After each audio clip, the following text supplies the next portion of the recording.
Thank you, Michelle, very much for sharing that passage of Scripture. Good morning, everybody. It's terrific to be with you again today.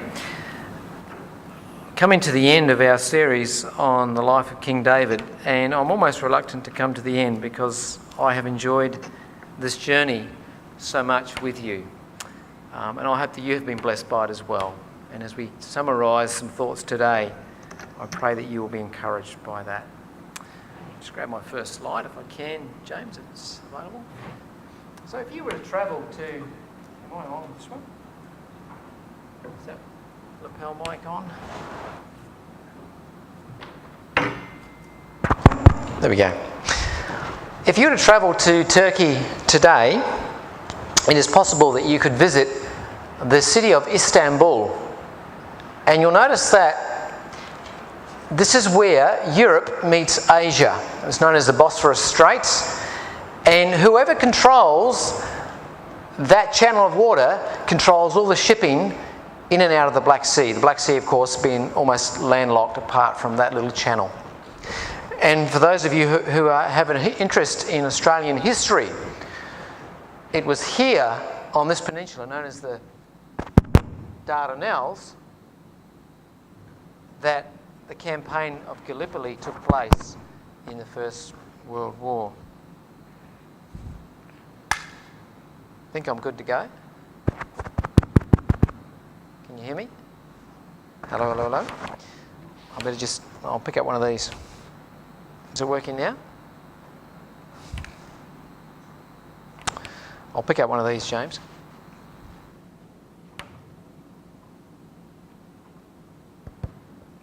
Hello.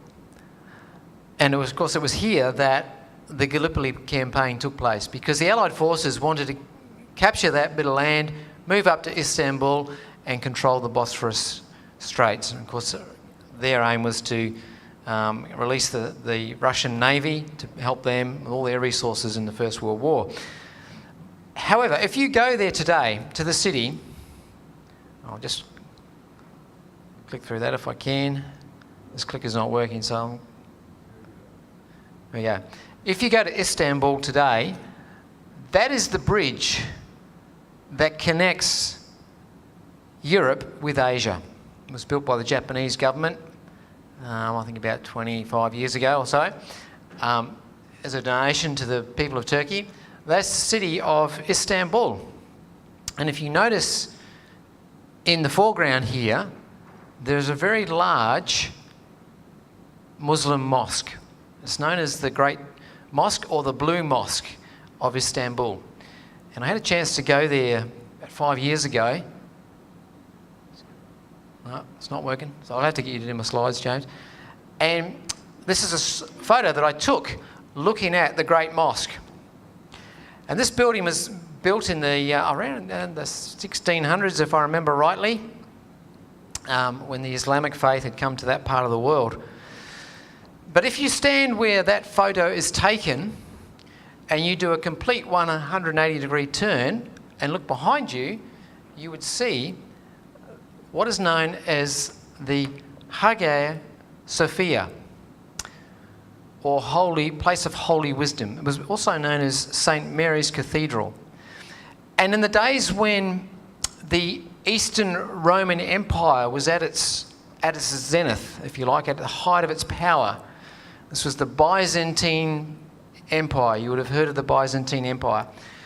When the western half of the Roman Empire was languishing through the Middle Ages and the Dark Age, what we call the Dark Ages, this was the seat of power, wealth, influence, art, intelligentsia and education in Europe. And it was in this church that was built around 650 AD, and for 1,000 years it was the largest man-made structure in Europe. It was the largest Christian church in Europe. And if you go inside, this is a photo that's taken inside that building. It's a museum today.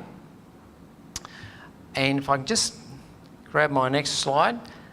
it is that huge dome roof that forms the central part of that building is supported by 4 large columns, very large columns, and they're known as the elephant's foot.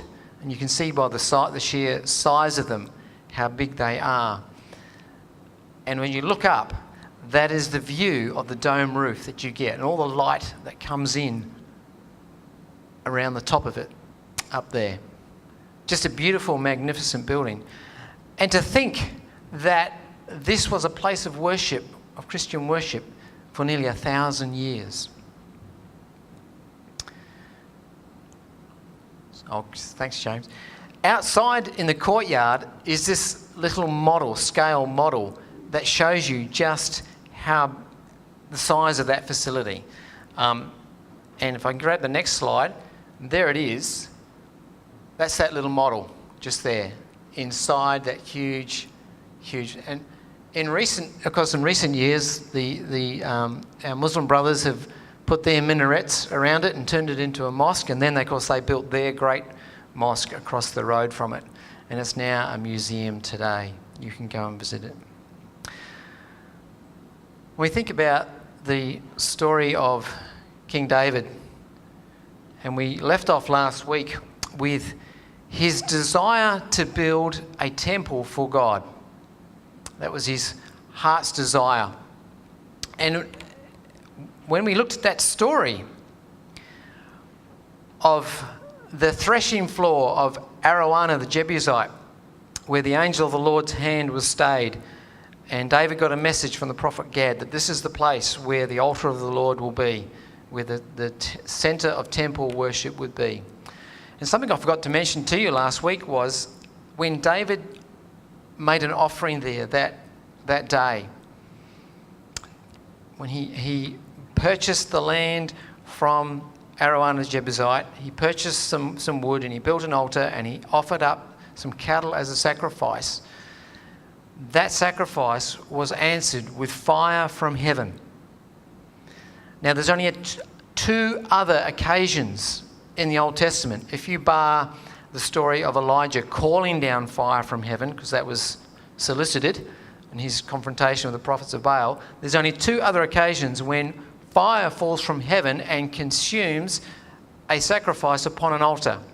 And one was at the dedication of the portable sanctuary that Moses had built when the children of Israel were wandering around the desert. And the other was when David's son Solomon finally finished building the temple. And on its dedication day, fire too fell from heaven to that spot to mark God's approval. So I want to pick up the story with you in 1 Chronicles chapter 17, because this is where David first has his desire to do something great and magnificent for God. And if you just come with me in your Bibles to 1 Chronicles chapter 17, I want to share with you David's prayer to the Lord.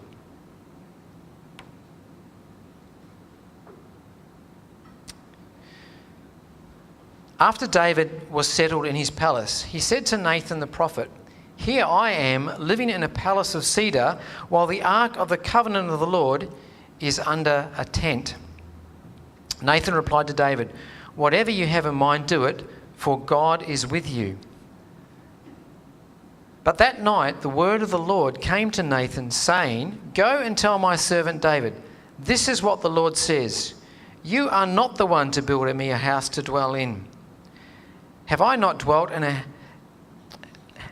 a house from the day... I have not dwelt in a house from the day I brought Israel up out of Egypt to this day.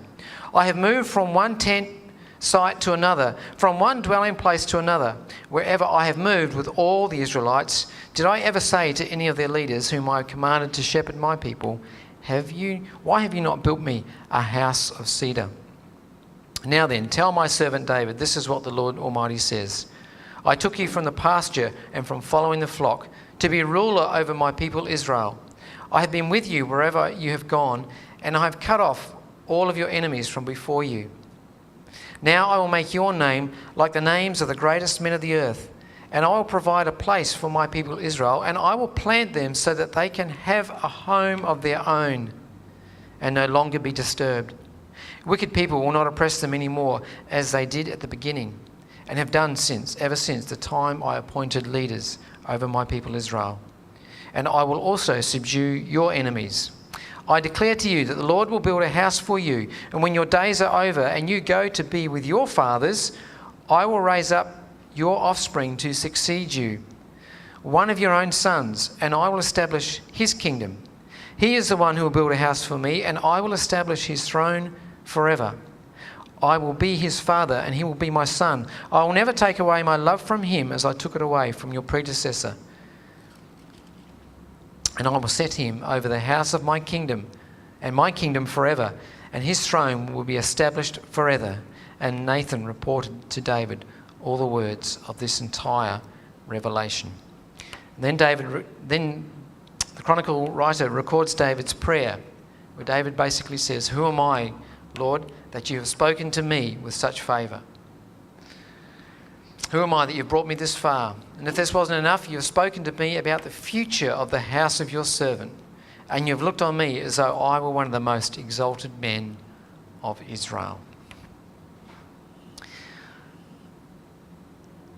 So David has it in his heart to do something for God. He wants to do something big because David's God so fills his imagination.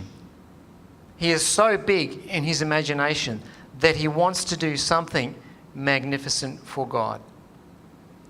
By this time in Israel's history, the portable sanctuary that Moses had commissioned to be made way back when they were wandering through the desert is looking tattered and worn.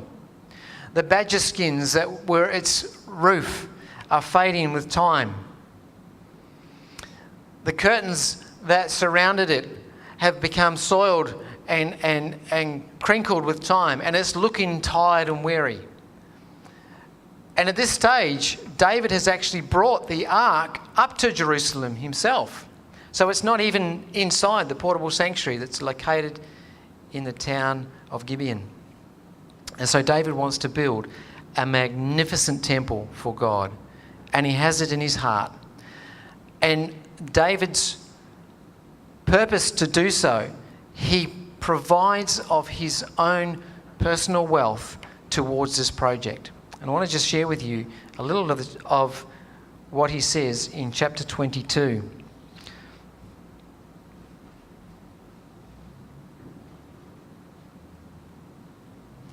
In chapter 22, having already established, as we did last week, that this would be the site for the temple, David gives orders to everyone living in Israel to prepare up the materials that would be needed to build the house of God. And we read in verse C that he provided such a large sum of all the materials that would be needed that it could not be counted. And then he says about his son Solomon, "Solomon is young and inexperienced to build a house for the Lord that should be of great magnificence and fame and splendour in sight of all the nations. And therefore I will make preparations for it." And then David gives Solomon this charge, this commission to his son. "My son, I had it in my heart to build a house for the name of my God, but this word of the Lord came to me that I would not be the one who would build such a temple. But you will have a son," the Lord said, "and he will be a man of peace and rest, and I will give him rest from all his enemies. His name will be Solomon, and I will grant Israel peace and quiet during his reign. He is the one who will build a house for my name." And we often think of Solomon's temple. We refer to it as Solomon's temple, but really it was David's temple. And if you come over to chapter 28, you'll understand why I say that. Chapter 28. And here we have David challenging the leaders of Israel to themselves to get behind this building project. He explains to them what he wants to do. He wants to make Jerusalem the centre of national worship for the nation of Israel. And he challenges the leaders of the nation to get behind. Let's get on board with this project. let's do everything we can to make this the most magnificent structure the world has ever seen. And it's described by the Greek historian Herodotus as one of the wonders of the ancient world, one of the 7 wonders of the ancient world. In verse 11 we read, "Then David gave his son Solomon the plans for the portico of the temple, its buildings and its storerooms, and its upper parts and its inner rooms and the place of atonement. He gave him the plans of all that the Spirit had put in his mind for the courts of the temple of the Lord." And if you come down to verse 19, David says, "All this I have in writing from the hand of the Lord upon me, and he gave me understanding in all the details of the plan." It would appear that God himself inspired David with the design of this temple. So when we think about it as Solomon's temple, really it was David's temple. And if you want to go one step further back, really it was God's idea in the first place. And so David then gives his willing gifts. Chapter 29, David gives his willing gifts. In verse 2, he says, "With all my resources I have provided for the temple of my God." And he lists all the gold and silver and precious stones. "And besides my devotion to the temple, I now give out of my personal treasures, my personal finances. Yes, while I was king of the nation, I put aside in the budget every year, I put aside a sum of resources and materials and money that would build this temple. But apart from that, I'm now giving even of my own resources." And in doing so, by leading by example, he challenged the leaders of the families to do the same. And we read in verse 6 that the leaders of the families, the officers of the tribes, the commanders of thousands and hundreds, in charge of the king's work, gave willingly. He inspired the hearts of the people, and the nation caught a vision of what they could do for God.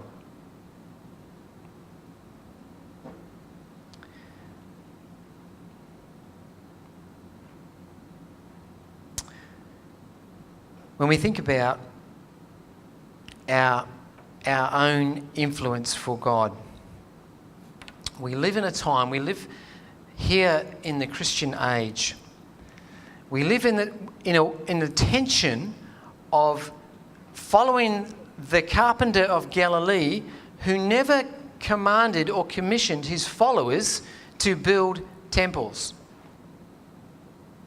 He said rather, "Go and make disciples of all nations."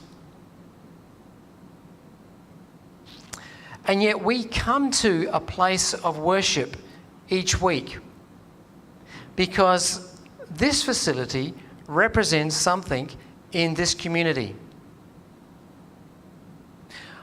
I often come here during the week. It may be just to put the bins out and get them in.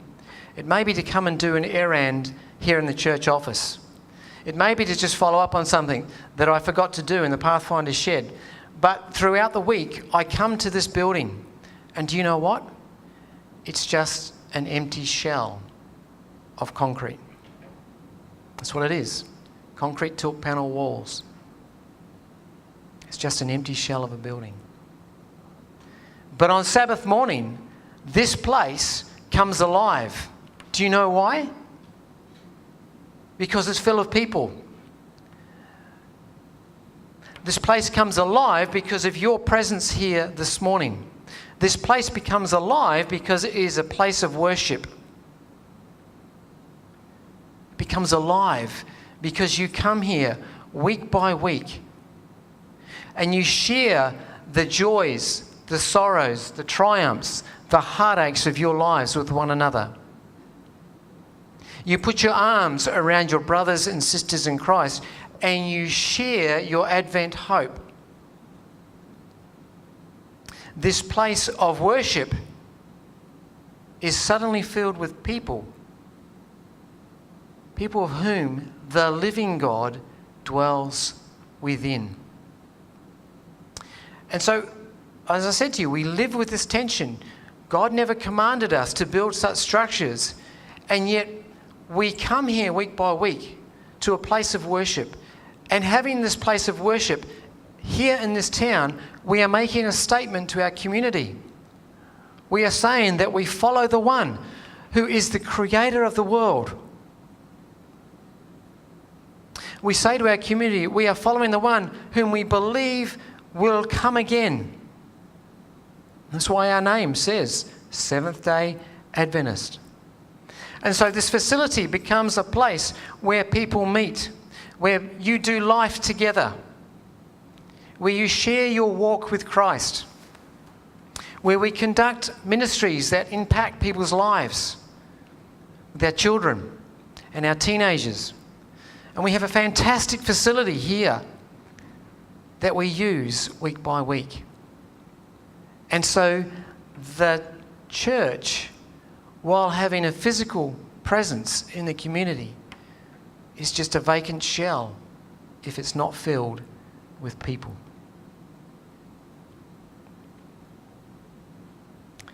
People often ask me, well, if David was that passionate about putting aside resources for God's temple, how passionate are we about God's cause? How passionate are you about God's cause this morning?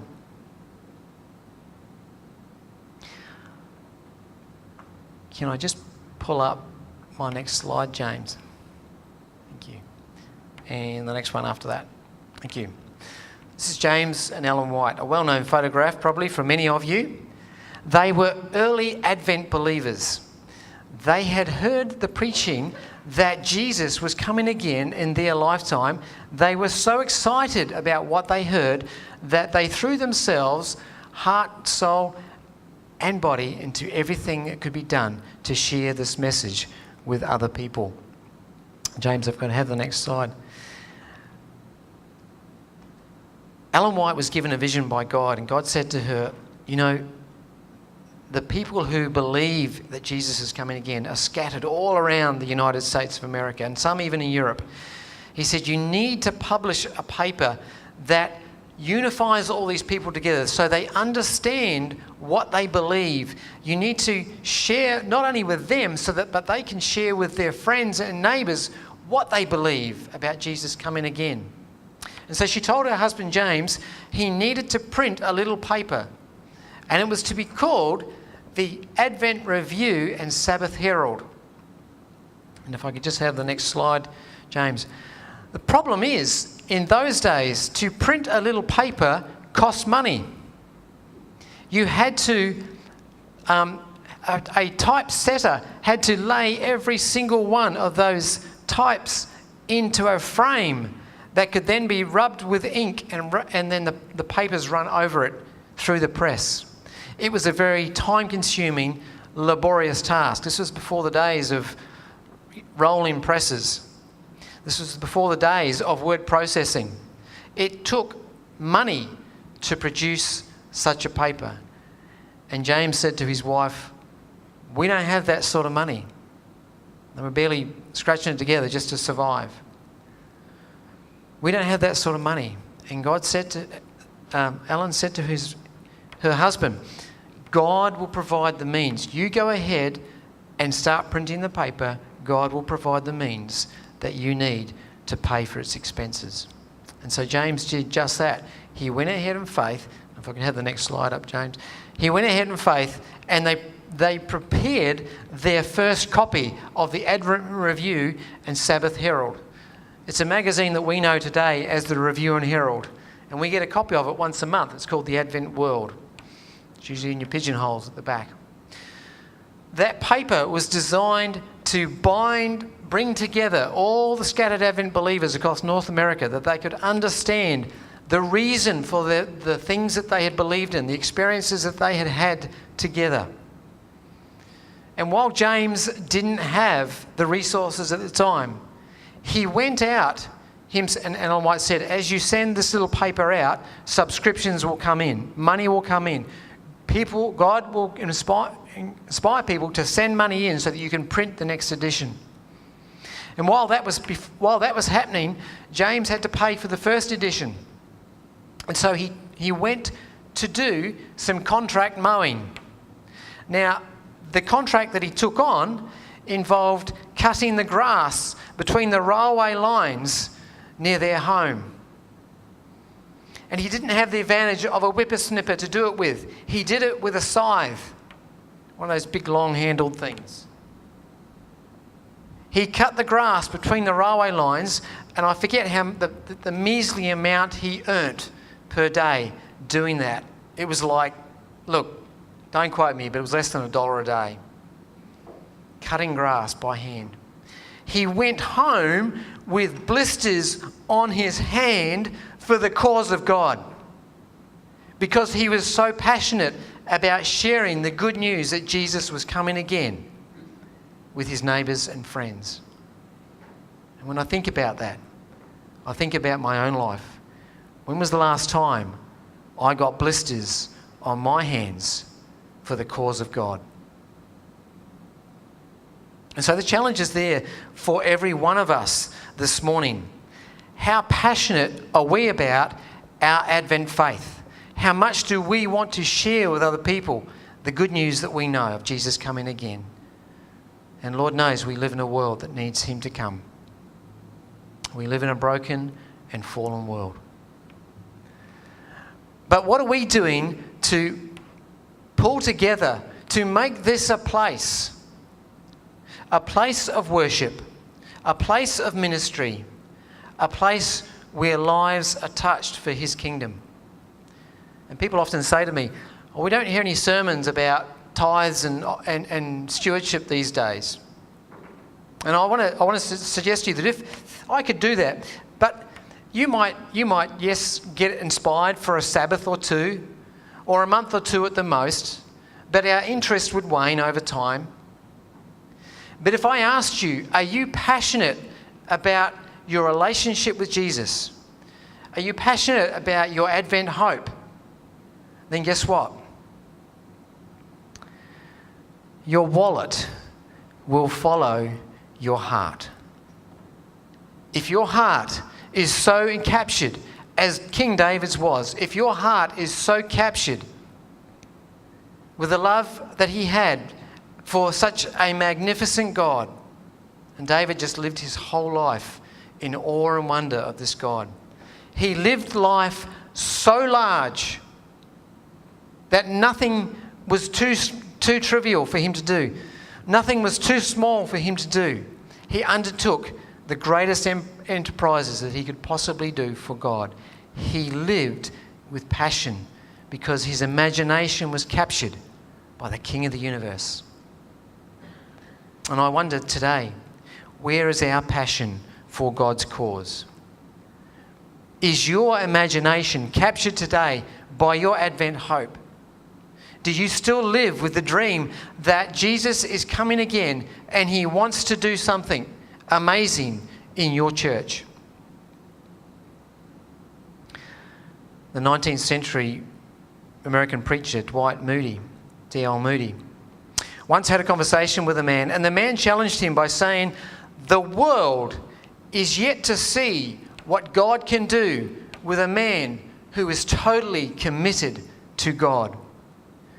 And Dwight Moody thought to himself, by the grace of God, I want to be that man. Are you challenged this morning to ask yourself, the world is yet to see what God can do through me, what God can do through a man or a woman who is so captured by the hope that we have in Jesus' return, the hope that we have in his second coming, the belief that we have that Jesus wants to come and save this world? Are you ready this morning to capture that imagination and allow God to use you?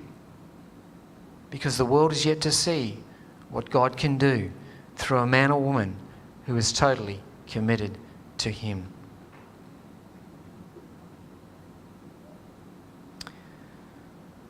I want to take you now to a second reading of 1 Chronicles chapter 17. I want to take you back to where we started.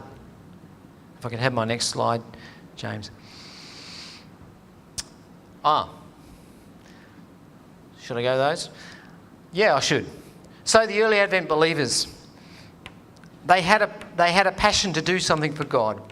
And they built schools and colleges. This is a very old photograph of Avondale College. Those of you who know the place today would hardly recognise that this is College Drive, with the old timber buildings in the background. And if you go there today, if I could have my next slide, James. Sorry, apologies to the Pathfinders. I did have a photo of you all standing on that parapet, but I couldn't find it this morning, so I just grabbed one off the internet. They built schools because they were going to be places of influence, places to influence young people with the Advent hope. They built hospitals like the Sydney Sanitarium Hospital. It's the original timber building that was built in Wahroonga. And more recently, this one's built in 1974, and I believe there's an even bigger one there now. They created places of influence. And yes, they built churches. They built little churches because those churches were a statement in the communities that they lived in. It was a statement to the people around them that they believed in the seventh-day Sabbath, that the Creator of the universe had asked Christians to honour the Sabbath of the fourth commandment. And they built little churches. And they built even bigger churches. And I sometimes ask myself, whenever I drive past Avondale Memorial Church, did God want us to build something that big? Well, I question that. But the point is, they believed that God was doing something in the world and that God was doing something in their lives. And that little paper that I told you about, the Advent Review and Sabbath Herald, is now translated into the major languages of the world and distributed probably to more than 200 countries in the world. When Ellen White first saw that, she saw it as a light going out from their tiny little hamlet in northeastern America, and that would one day encircle the world with the light and the truth that it would give. They believed in a big God who would do something big for them. I want to take you back now to 1 Chronicles chapter 17. If I can have my next slide, James. So God comes to David and says, "You're not the one to build me a temple." And but he does say these words down in verse 11. "When your days are over and you go to your fathers, I will raise up your offspring to succeed you, and one of your own sons, and I will establish his kingdom. He is the one who will build a house for me, and I will establish his throne forever over my house, and my kingdom forever. His throne will be established forever." Was Solomon's throne established forever? Was Solomon's throne established forever? Did Solomon's kingdom last forever? So who is this son of David who would establish a kingdom that would last forever? It's Jesus, isn't it? And so when Jesus asked his disciples, "Who do people say I am?" Because all throughout his ministry, people cried out to him, "Jesus, son of David, have mercy on me." And on one occasion, Jesus asked his disciples, "Who do people say I am?" And they say, "Well, some say the prophet Elijah, and some say John the Baptist back from the dead." But Jesus said, "Yeah, but who do you say I am?" And Peter says, "We believe that you are the Messiah, the Son of the living God." And Jesus said to Peter, "Peter, this wasn't revealed to you by man. God revealed that to you. Only God could reveal that to you. That's divine illumination." And then he went on to say to Peter, "Yeah, Pete, you're that rock. But on this rock, I am going to build my church." And Jesus is that rock. He would build his church, which is why later on, when Peter was full on into ministry, he could write a letter to Christian believers in that part of the world that I first showed you, Turkey, because he ministered there in a place called Cappadocia. Peter could write to them and say, you are like living stones that are being built into a house for God. Because now the Spirit of God does not dwell within a building. It dwells inside the hearts of men and women. Revelation 21 and verse 22. Here we are studying the book of Revelation. John gets a vision of what heaven looks like. And guess what? He doesn't see in heaven. He doesn't see a temple. Why doesn't he see a temple? He says, because the Lord God and the Lamb are its temple.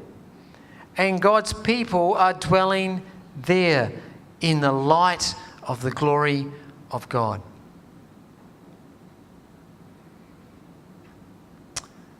If I could just get my next slide. You can tell me what that is.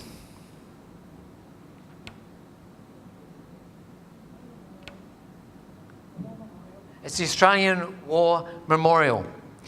I should have started this presentation by saying human beings love to build structures. Do you know how come I know? Look at the pyramids. Look at the great cathedrals of Europe. Look at the Taj Mahal of India. Human beings love to build structures of significance. They want to build structures that are going to last a very long time. Australia has its own shrine, its own temple. We call it the War Memorial. James, next slide. I'm sorry to the Pathfinders, we didn't get to finish exploring this. We took them there in January, and just before we were to take them up to the Shrine of Remembrance, the fire alarms went off and everyone had to evacuate the building. But as you walk up to the Shrine of Remembrance in the background there, you've got the eternal flame burning. And up on the walls between those columns and archways on either side is the names of every single serviceman and woman in this country who has made the ultimate sacrifice of laying down their lives that you and I may live in freedom today. In various wars over the last century. And as you walk along that wall, you'll see all the little red poppies that people stick in the wall next to the names of their relatives. And if you go right up the top into the Shrine of Remembrance, there in the centre, what does that look like to you? It looks like a church, doesn't it? It has stained glass windows. It has a dome ceiling. And yes, those stained glass pictures may represent the different armed services and servicemen and women who have served our country throughout the years. But it's still a shrine. And in the centre of that shrine is the tomb of the unknown soldier. And if you walk into that building as a visitor, you can hear a pin drop. Such is the reverence that Australians have for this temple, for this shrine. Because somewhere underneath that mausoleum is the remains of an Australian man, woman, we don't know, an Australian service person who made the ultimate sacrifice for their country. Guess what? We come to church every week to worship the one who is the resurrection and the life. He doesn't lay in a tomb with a marble mausoleum over the top of it. Jesus is alive. Jesus is in heaven. And Jesus wants to come again for you and for me. And I hope that that so excites you this morning, as it excited King David his entire life. Live for God. Live large for God. I hope this morning that you can go out of here excited about life and excited about your church and your relationship with God. May God bless you each one as you contemplate these things.